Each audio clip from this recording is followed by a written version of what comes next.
Hi everyone, hopefully welcome back to my channel, The Pets Digest. If you are here for the first time, The Pets Digest is a blog that I started about, it initially started about pancreatitis and pets. It kind of morphed into more of a lifestyle blog for dogs, but it started with my dog Chi Chi, who is pictured here. He recently passed, he was 17, but he did have pancreatitis, and that is where I got the idea to start a blog. So let's just jump right into talking about some Christmas safety tips for your dog. One thing that I definitely would say, and that many people don't think about, is that when you decorate your table and the Christmas tree and things like that, make sure that you're aware of this because your dog is smart. Especially if you have a larger size dog, they can definitely pull down low hanging tablecloths and realize that they only have to tug it, to bring down all the food from the table. Things like treat like candy, pumpkin, things like that. Well, you don't want to leave those sitting out for your dog to get into either. With the Christmas tree, if you have a cat, either a cat, especially a cat, oh my gosh, if you have a dog or a cat, um, the cat will think that they have entered the jungle. So your cat will definitely, you want to somehow keep them away from your tree.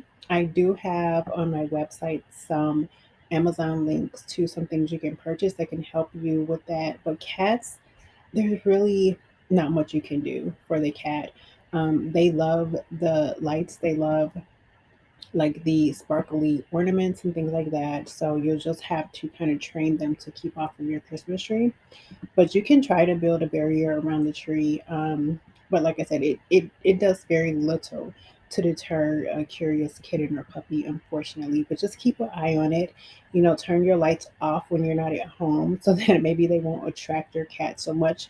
Maybe don't use so many glittery objects on the front of the tree where your cat can see. If it's looking out of a window, maybe use them on the back of the tree where people, when they're walking past, they'll see it. But yeah, it's pretty difficult, especially for cats. Cats will try to jump into the tree at anytime they can. So at the first time that they can, if you watch TikTok or if you watch Reels, then you will definitely see a lot of Christmas trees falling on a lot of cats, or just falling because of a lot of cats. So you want to make sure that you also anchor the tree down to make it more secure if you're able to do so. If you have a living tree, make sure that your cat or dog does not drink the water, as sometimes the sap can actually be toxic to them. And in addition, a lot of fresh trees are sprayed with pesticides and fertilizers and preservatives. And aspirin is added to the water sometimes by people. So this can be fatal to cats and it can really upset your dog's stomach. So make sure that they are not able to drink the water. This is where a barrier, which like I said, I do have on my website a link to, can really come in handy with your dog. Christmas tree lights. Many cats have seen their day at the vet because they chewed on Christmas tree light wires that were, plugged in. So these can definitely pose a threat of electrocution. So you want to make sure you turn them off at night, turn them off when you're not at home, or if you have to, put your cat or your dog away when you're not at home.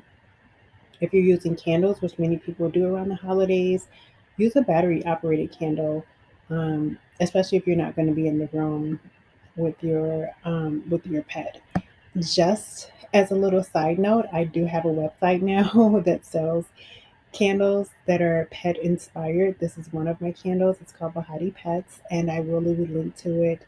So if you want to do some Christmas shopping, definitely look at my candles. They are not battery operated, so you want to have them only going when you're going to be around, of course.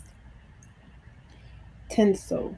Cats are so attracted to tinsel because it's shiny. It moves when it's, if like the air is blowing on it or something. And it can really cause a risk of linear foreign body obstruction. So if you have a cat that likes to chew on string and things like that, then you may know that it's a possibility that once they chew it and swallow it, it can bind up their intestines. So this can cause obstruction and that is the surgery, which means big money for you and probably spending Christmas at the vet clinic. So make sure if you have a cat, I honestly, I would bypass the tinsel if I had a cat, which I do have a cat, so and I'm not putting up any tinsel. So flowers, there are some flowers that are poisonous to pets. So this is one of them that is pretty popular around the holidays. Everyone sees these, and if you have a cat or a dog that gets into your flowers or your plants, I would unfortunately just bypass it. Or you can get fake ones.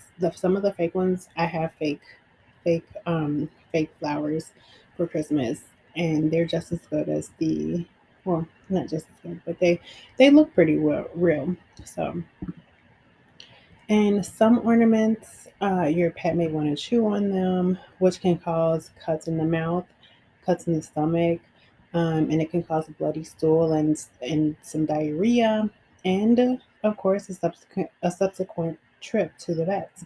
So if you're make sure that your ornaments are high, which may look weird on your tree, but if there are any ornaments that are like glass or anything especially, I will put them higher than lower so that you can kind of hopefully negate the fact that your pet will get to them. Thank you for joining me for this little quick tip video about how to keep your pet safe for Christmas. I hope that you will visit the website and again visit my shop where I'm selling pet inspired candles, and make sure that you like this video even if you decide not to subscribe, but I would love to have you subscribe. I'll see you next week. Bye.